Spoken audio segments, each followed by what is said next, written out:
আরে কে? আরে তুমি তুমি না বলে প্রবাস থেকে কখন আসলে?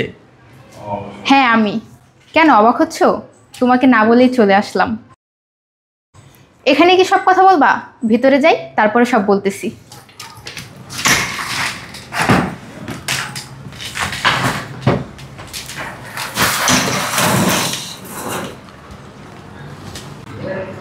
মাশাআল্লাহ, বাসাটা তো ভালোই গোছগাছ করে রাখছো। তুমি একটা পুরুষ মানুষ হয়ে এত সুন্দর করে সাজিয়ে গুছিয়ে রাখছো, ভাবতেই অবাক লাগতেছে।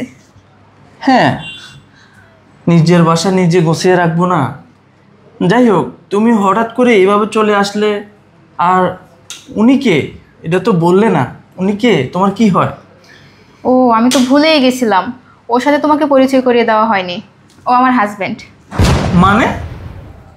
হ্যাঁ, আমি ওকে বিয়ে করেছি। আর তুমি তো জানোই, একটা মেয়ে প্রবাসী গিয়ে একা থাকলে মানুষ কত কথা বলে, তাই ভাবলাম বিয়ে করে ফেলি। কি বলছো তুমি? মানে আমি তোমার হাজবেন্ড, আর তুমি বলছো তুমি প্রবাসে আরেকটা বিয়ে করে তাকে নিয়ে আসছো? আমি বুঝলাম না, তুমি এত রিয়েক্ট কেন করতেছো?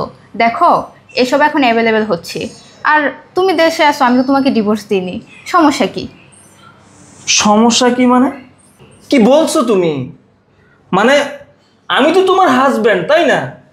তুমি আমাকে দেশে রেখে তুমি প্রবাসে গিয়ে আরেকটা বিয়ে করছো? আমি তো কিছুই বুঝলাম না বৃষ্টি। তুমি আমাকে খুলে বলো তো, এটা কিভাবে সম্ভব? অসম্ভবের কি আছে? আর আমি বিয়ে করাতে কি তোমার কোনো প্রবলেম হচ্ছে?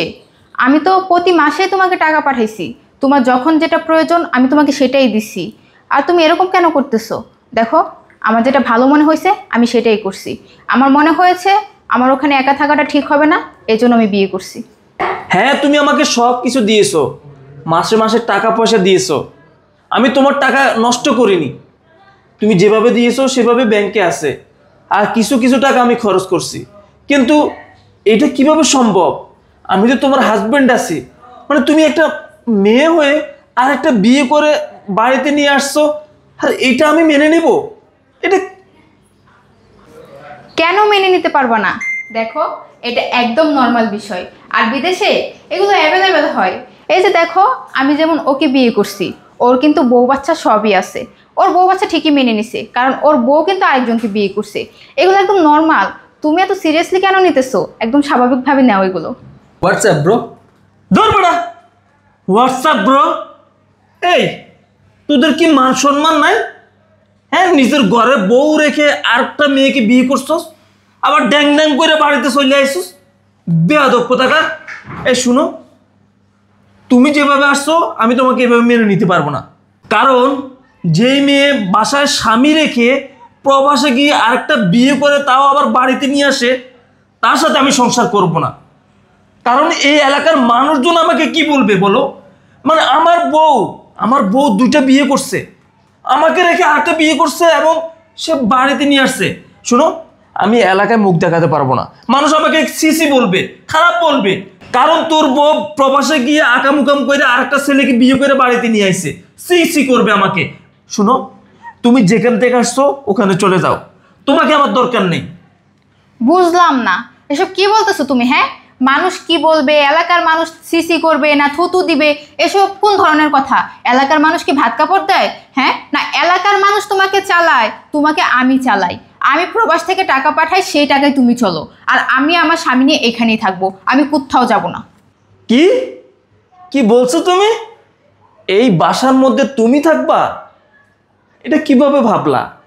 শুনো, তুমি যে টাকা পয়সা দিছো, তুমি কি ভাবছো এই বাড়ি আমি তোমার নামে করছি? আরে না, তুমি বোকার স্বর্গে বসবাস করতেছো। এই বাড়ি, এই ঘর, এই সম্পদ সব কিছু আমি আমার নামে করে নিছি। তোমার কিছুই নাই। তোমাকে যদি এখন আমি গাড় ধাক্কা দিয়ে বের করে দেই না, তুমি আমার কিছুই করতে পারবা না। বের হয়ে যাও। তোমার সাথে আমি আর সম্পর্ক রাখবো না। তোমাকে আমি ডিভোর্স দিয়ে দিব। কারণ যেই মেয়ে স্বামী রেখে অন্য আরেকটা ছেলেকে বিয়ে করে দেশে চলে আসে, তার মতো চরিত্রহীন মেয়েকে নিয়ে আমার কিছু বলার নাই। কারণ তুমি একটা খারাপ মেয়ে। তুমি যদি খারাপ মেয়ে না হতে তাহলে দেশের স্বামী রেখে প্রবাসে নষ্টামি করে আরেকটা বিয়ে করতে না, চলে যাও তুমি। ও আচ্ছা, তার মানে এই বাড়ি সয় সম্পত্তি সব কিছু তোমার নামে? বিগত 5টা বছর আমি প্রবাসে মাথার ঘাম পায়ে ফেলে যে টাকা তোমাকে পাঠাইছি সব কিছু তুমি তোমার নামে করে নিছো? ও আচ্ছা, তাহলে আমার আর কিছুই নেই এখানে। না, তোমার দেশে কিছুই নেই, কারণ এই সয় সম্পত্তি সব কিছু আমার। আমি আগে থেকেই জানতাম তুমি এমন একটি কাজ করবে, কারণ প্রবাসে কোনো মেয়েরা ভালো থাকে না। প্রবাসে যায় তারা শরীর বিক্রি করার জন্য, তারা শরীর বিক্রি করে টাকা ইনকাম করে দেশে পাঠায়। কোনো প্রবাসী মেয়ে ভালো থাকে না, তারা দেশ থেকে সে চুক্তি করে যায়। আর তুমিও সেটা করছো। হ্যাঁ, তুমি সেটা করেই কিন্তু প্রবাসে গেছো, যাইয়া এই যে এরকম একটা ছেলের সাথে সম্পর্ক করে নষ্টামি করে তাকে বিয়ে করছো। বিয়ে কইরা এখন দেশে নিয়ে আসছো ড্যাং ড্যাং করে। তুমি কি ভাবছো আমি তাকে মেনে নিব? এই ভাষা তোমার, তুমি তার সাথে সংসার করবে, আমি দেখবো চেয়েছে? এটা কখনো না। তুমি আমার বাসা থেকে চলে যাও। আর হ্যাঁ, আরেকটা কথা জেনে যাও, তুমি কি ভাবছো আমি তোমার অপেক্ষায় বসে থাকবো?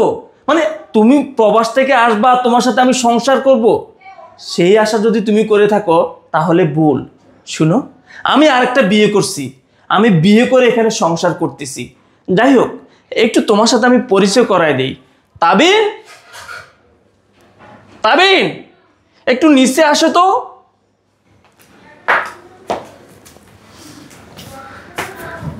দেখছো, আমি তারে নিয়ে এখন সুখে আছি, তারে নিয়েই ভালো আছি। তুমি না হলে চলবে আমার, কারণ তোমাকে আমার আর দরকার নেই। আমার যা হওয়ার সব কিছু হয়ে গেছে।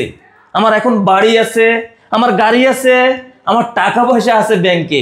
তোমাকে আর লাগবে না, চলে যাও তুমি। ও আচ্ছা, তাহলে তো তুমি ভালোই আছো। তোমার তো এখন কোনো কিছুর অভাব নেই। গাড়ি, বাড়ি, নারী সব কিছুই আছে তোমার। আর তুমি কি বললে আমি প্রবাসে গিয়ে নষ্টামি করে তোমাকে টাকা পাঠাইছি? আমি যদি নষ্টামি করে টাকা পাঠাই তাহলে সেই টাকা দিয়ে তুমি বাড়ি গাড়ি করে আবার অহংকার করে বলতেছো আমার টাকায় চলে, আমার টাকা খেয়ে, আমার টাকা দিয়ে তুমি বিয়ে করছো, আমার টাকা দিয়ে সংসার চালাচ্ছ, আবার তুমি আমাকে এগুলো বলতেছো। শোনো, সব মেয়ে এক না, সব মেয়ে যে খারাপ সেটাও না। প্রবাসে গেলেই কি মেয়েরা নষ্টামি করে? প্রবাসে গেলেই কি মেয়েরা খারাপ কাজ করে? এগুলো তোমার ভুল ধারণা। যাক, ভালোই হয়েছে। আজকে যদি আমি এইভাবে না আসতাম তাহলে হয়তো তোমার এই আসল চেহারাটা দেখতে পারতাম না।